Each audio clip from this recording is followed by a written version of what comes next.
Have you ever walked away from an argument feeling crazy? Like maybe you overreacted, even though deep down you knew you were right.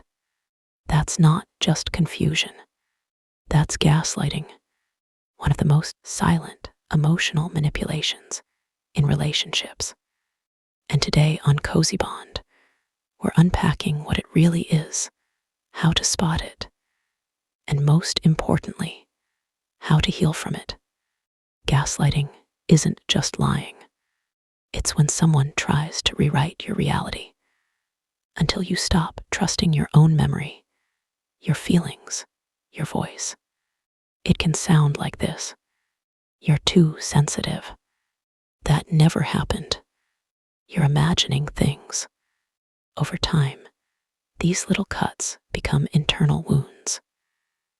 You start apologizing for things you didn't do, doubting things you saw with your own eyes. Gaslighting doesn't always look loud.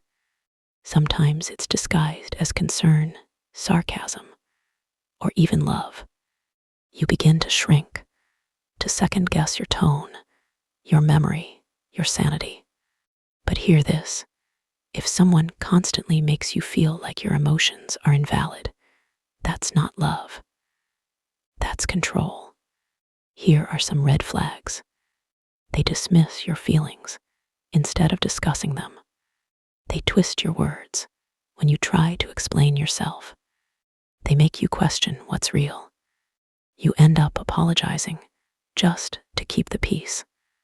If that sounds familiar, you're not overreacting. You're waking up. Healing from gaslighting starts with one powerful step: believing yourself again. Write down what you feel and what happened, even if it sounds small.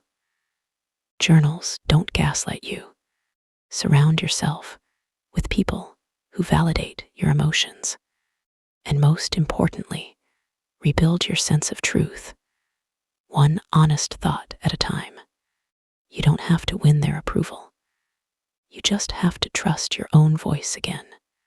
Gaslighting steals your clarity. Healing gives it back.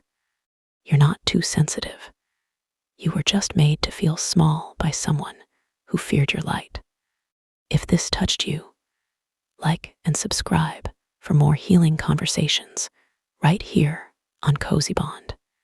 And tell me in the comments, what topic should I talk about next?